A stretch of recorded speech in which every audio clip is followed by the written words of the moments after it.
रविवार व्रत करने की विधि और कथा।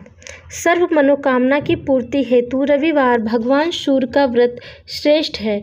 इस व्रत की विधि इस प्रकार है। प्रातःकाल स्नानादि से निर्वृत्त हो स्वच्छ वस्त्र धारण करे, शांत चित्त होकर परमात्मा का स्मरण करे। भोजन एक समय से अधिक नहीं करना चाहिए। भोजन तथा फलाहार सूर्य के प्रकाश रहते ही कर लेना उचित है। यदि निराहार रहने पर सूर्य छिप जाए तो दूसरे दिन सूर्योदय हो जाने पर अर्घ्य देने के बाद ही भोजन करें। व्रत के अंत में सूर्य व्रत की कथा सुननी चाहिए। व्रत के दिन नमकीन तेल युक्त भोजन कदापि ग्रहण न करें। इस व्रत के करने से मान सम्मान बढ़ता है तथा शत्रुओं का क्षय होता है। आँख की पीड़ा के अतिरिक्त अन्य सब पीड़ाएं दूर होती हैं। कथा इस प्रकार से है। एक बुढ़िया थी। उसका नियम था कि प्रति रविवार को सवेरे ही स्नान आदि कर पड़ोसन की गाय के गोबर से घर को लीप कर फिर भोजन तैयार कर भगवान को भोग लगा स्वयं भोजन करती थी। ऐसा व्रत करने से उसका घर धन धान एवं आनंद से पूर्ण था। इस तरह कुछ दिन बीत जाने पर उसके पड़ोसन विचार करने लगी कि यह वृद्ध सर्वदा मेरी गौ का गोबर ले जाती है, इसीलिए अपनी गौ को घर के भीतर बांधने लग गई। बुढ़िया को गोबर न मिलने से रविवार के दिन अपने घर को न लीप सकी, इसीलिए उसने न तो भोजन बनाया और न भगवान को भोग लगाया तथा स्वयं भी उसने भोजन नहीं किया। इस प्रकार उसने निराहार व्रत किया। रात्रि हो गई और वह भूखी सो गई। रात्रि में भगवान ने स्वप्न में दर्शन दिए और भोजन न बनाने का तथा भोग न लगाने का कारण पूछा।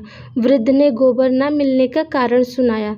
तब भगवान ने कहा कि माता, हम तुमको ऐसी गौ देते हैं जिससे सभी इच्छाएं पूर्ण होती हैं, क्योंकि तुम हमेशा रविवार को गौ के गोबर से घर लीपकर भोजन बनाकर मेरा भोग लगाकर खुद भोजन करती हो। इससे मैं खुश होकर तुमको यह वरदान देता हूँ, अतः अंत समय में मोक्ष देता हूँ। स्वप्न में ऐसा वरदान देकर भगवान तो अंतर्ध्यान हो गए और जब वृद्ध की आंखें खुली तो वह देखती है कि आंगन में एक अति सुंदर गौ और बछड़ा बंधे हुए हैं।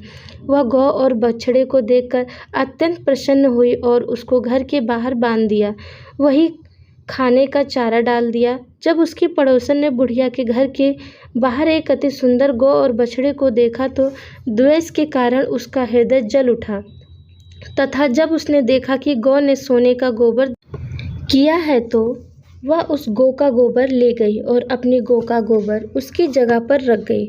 वह नित्य प्रति ऐसा ही करती रही और सीधी सादी बुढ़िया को इसकी खबर नहीं होने दी। तब सर्वव्यापी ईश्वर ने सोचा कि चालाक पड़ोसन के कर्म से बुढ़िया ठगी जा रही है। भगवान ने संध्या के समय अपनी माया से बड़े जोर की आंधी चला दी। बुढ़िया ने अंधेरी के भय से अपनी गौ को घर के भीतर बांध लिया। प्रातःकाल उठकर जब वृद्ध ने देखा कि गौ ने सोने का गोबर दिया है तो उसके आश्चर्य की सीमा न रही और वह प्रतिदिन गौ को घर के भीतर बांधने लगी।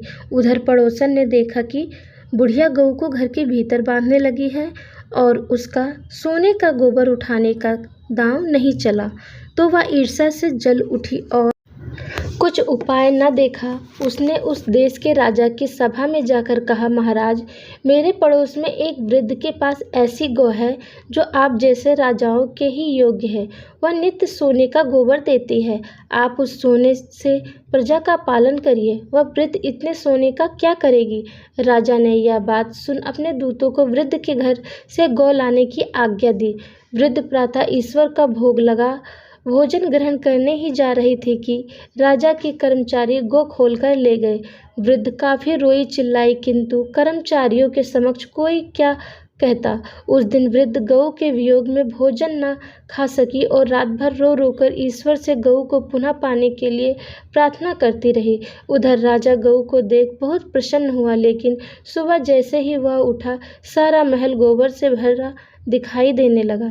राजा यह देखकर घबरा गया। भगवान ने रात्रि में राजा को स्वप्न में कहा कि राजा, गाय वृद्ध को लौटाने में ही तेरा भला है। उसके रविवार के व्रत से प्रसन्न होकर मैंने उसे यह गाय दी थी। प्रातः होते ही राजा ने वृद्ध को बुलाकर बहुत सा धन के साथ सम्मान सहित गौ बछड़ा लौटा दिया। उसकी पड़ोसन दुष्ट बुढ़िया को बुलाकर उचित दंड दिया। इतना करने के बाद राजा के महल से गंदगी दूर हुई। उसी दिन से राजा ने नगर निवासियों को आदेश दिया कि राज्य की तथा अपनी समस्त मनोकामनाओं की पूर्ति के लिए रविवार का व्रत करो। व्रत करने से नगर के लोग सुखी जीवन व्यतीत करने लगे। कोई भी बीमारी तथा प्राकृतिक का प्रकोप उस नगर पर नहीं होता था। सारी प्रजा सुख से रहने लगी। बोलो सूर्य भगवान की जय, गौ माता की जय।